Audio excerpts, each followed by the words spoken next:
যুদ্ধের ময়দান থেকে ফেরা মানেই শেষ নয় সব লড়াই। কখনো কখনো সবচেয়ে কঠিন লড়াই শুরু হয় ফেরার পর, আর এর প্রভাবেই হয়তো আত্মহত্যা করেছেন আরও এক ইসরায়েলি সেনা। ইসরায়েলের গিভাতি ব্রিগেডের এক তরুণ রিজার্ভ অফিসারের গল্প মনে করিয়ে দেয় সেই লড়াইয়ের ভয়ঙ্কর দিনগুলোর কথা। গাজায় আগ্রাসনের মানসিক চাপ সইতে না পেরেই তিনি সিদ্ধান্ত নিয়েছেন বলে জানিয়েছে ইসরায়েলি গণমাধ্যম। দেশটির হায়ুম পত্রিকা জানায়, গাজায় আল-আকসা ফ্লাড অভিযানের প্রথম দিনের লড়াইয়ে অংশ নিয়েছিলেন টমাস আদোজ গাউস্কাস নামের এই সেনা।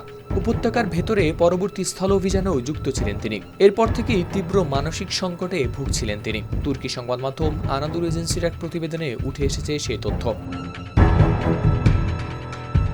প্রতিবেদনে জানা যায়, 28 বছর বয়সী ওই অফিসার দীর্ঘদিন ধরেই লড়ছিলেন মানসিক বিপর্যয়ের সঙ্গে। সম্ভবত পোস্ট ট্রমাটিক স্ট্রেস ডিসঅর্ডারে ভুগছিলেন তিনি। 2023 সালের 7 অক্টোবর গাজার আশেপাশে সংঘর্ষে ও পরে গাজায় স্থল অভিযানে তার অংশগ্রহণ সেই চাপ আরও বাড়িয়ে দেয়। প্রতিদিনের সহিংসতা, ধ্বংসের দৃশ্য আর অনিশ্চয়তা ধীরে ধীরে ভেঙে দেয় তার ভেতরের ভারসাম্য। সাম্প্রতিক সময়ে সামাজিক যোগাযোগ মাধ্যমে তিনি ইঙ্গিত দিয়েছিলেন তার আত্মহত্যার ঠিক আগে লিখেছিলেন, তিনি আর বাঁচতে পারছেন না, চারিদিকে শুধু ধ্বংস আর হারানোর অনুভূতি বোধ করছেন। নিজেকে তিনি ভেঙে পড়া ও দিশেহারা বলে অনুভব করছিলেন। শব্দগুলো ছিল ছোট, কিন্তু ওজন ছিল অসহনীয়। সেই মানসিক লড়াই শেষ পর্যন্ত তাকে ঠেলে দেয় আত্মহননের পথে।